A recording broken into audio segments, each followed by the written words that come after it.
નમસ્કાર। રાજ્યના ઉર્જા અને કાયદા મંત્રી કૌશિક વેકરિયાએ પોતાના માદરે વતન દેવરાજિયા ગામે પરિવાર સાથે મતદાન કરીને લોકશાહી પ્રત્યેની પોતાની પ્રતિબદ્ધતા વ્યક્ત કરી।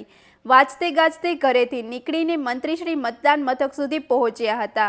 આ પ્રસંગે તેમની પત્ની સગુણા વેકરિયા પણ સાથે રહી મતદાન કર્યું અને સ્થાનિકોમાં પણ ભારે ઉત્સાહ જોવા મળ્યો।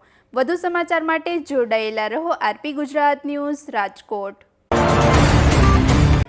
સ્થાનિક સ્વરાજ્યના ઇલેક્શનો છે, જે રીતે અમરેલી જિલ્લા માટે લોકો સ્વયંભૂ રીતે બહાર આવી અને મતદાન પણ કરી રહ્યા છે।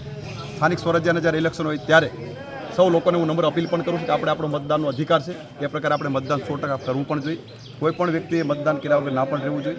ખાસ કરીને ગુજરાત માટેની વાત કરીએ ત્યારે જે રીતે દેશના યશસ્વી વડાપ્રધાન આદરણીય મોદી સાહેબ અને રાજ્યના મુખ્યમંત્રી આદરણીય ભૂપેન્દ્રભાઈ પટેલ સાહેબ અને નાયબ મુખ્યમંત્રી આદરણીય હર્ષભાઈ સંઘવી સાહેબની સરકાર જે રીતે કામગીરી કરી રહી છે અને લોકો વિકાસ માટે જે રીતે માનતા હોય એ પ્રકારે જે રીતે સરકાર દ્વારા અમરેલી જિલ્લા માટેની વાત કરીએ ત્યારે સમગ્ર જિલ્લો જ્યારે વિકસિત હોય અને જે પ્રકારે વિકાસની ગતિથી આગળ વધતો હોય ત્યારે ભારતીય જનતા પાર્ટી માટે અને સરકાર માટે લોકો એક મન બનાવ્યું છે કે અમરેલી જિલ્લાની અંદર 16 કળાએ કમળ ખીલવાનું છે।